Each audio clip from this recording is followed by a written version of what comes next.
looking to retire in another country and not sure where to start? Well, we have financial planner Renee Rebelo here with more. Now, Florida about a decade ago used to be quite affordable. Now, probably not so much. Is there anywhere really that is still affordable to retire? Well, a lot of people chose Florida for many years because it was drivable, they could have cheaper flights, but you're right, the cost of Florida and the US dollar currency has made things really unaffordable for a lot of people.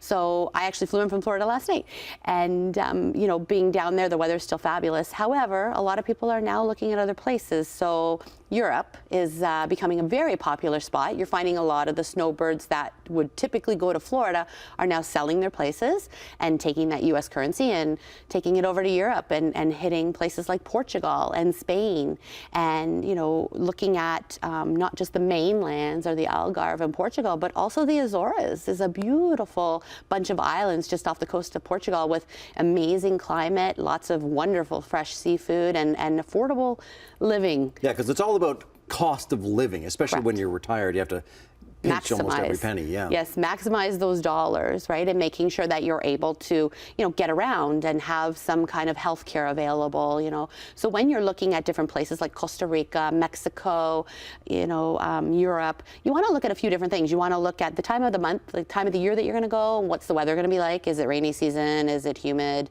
You know, I'm not a Costa Rica fan. I find it very humid. I don't like the darker beaches. So you need to know where you're going. You need to know a little bit about the culture. You need to know about safety. You know, as a single woman and I'm traveling, safety is a big factor for me. So I want to make sure that I'm going somewhere that doesn't have a lot of crime, or that I'm not going to be worried about going out on the streets and taking a walk. Or the other thing is bugs. This sounds really funny, but bugs are a thing, and some people have allergies to bees or bug bites, and you know, you really should know about that when you're traveling too, because you know, Florida has their different bugs. You go to Europe, they have bugs. Costa Rica has different bugs, Mexico. So you really should know what kind of bugs or environmental factors are there. The ocean plays a big part in things. Florida has riptide. What right? kind of money does a couple need to have in order to retire in one of these destinations? Well, that's $1 million question. Because it really depends on what you want to do. Do you want to buy a place where you're going, or do you want to rent? Do you need to buy a car, or are you going to rent a car? Are you going to be able to walk everywhere once you get there? Are you going to share accommodations with another couple that you really get along with? You know, so affordability is really a unique factor, and that's where, as a financial planner, I'll sit down with clients and go through what it is that you want to do. Where do you want to go? What's important to you when you get there?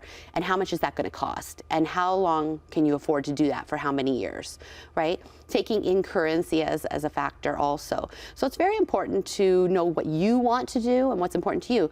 You know, if you want to golf and you're going to Portugal because they have some great golf courses, then what's the cost involved in that? And how can we fit that in your budget? All right.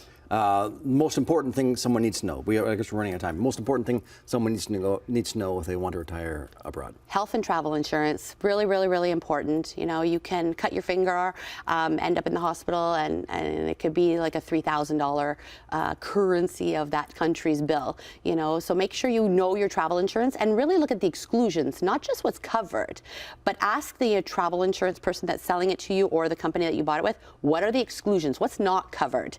So that you know what you need to do in order to get the coverage should anything happen. All right, we've got 30 seconds. What is your favorite place and why?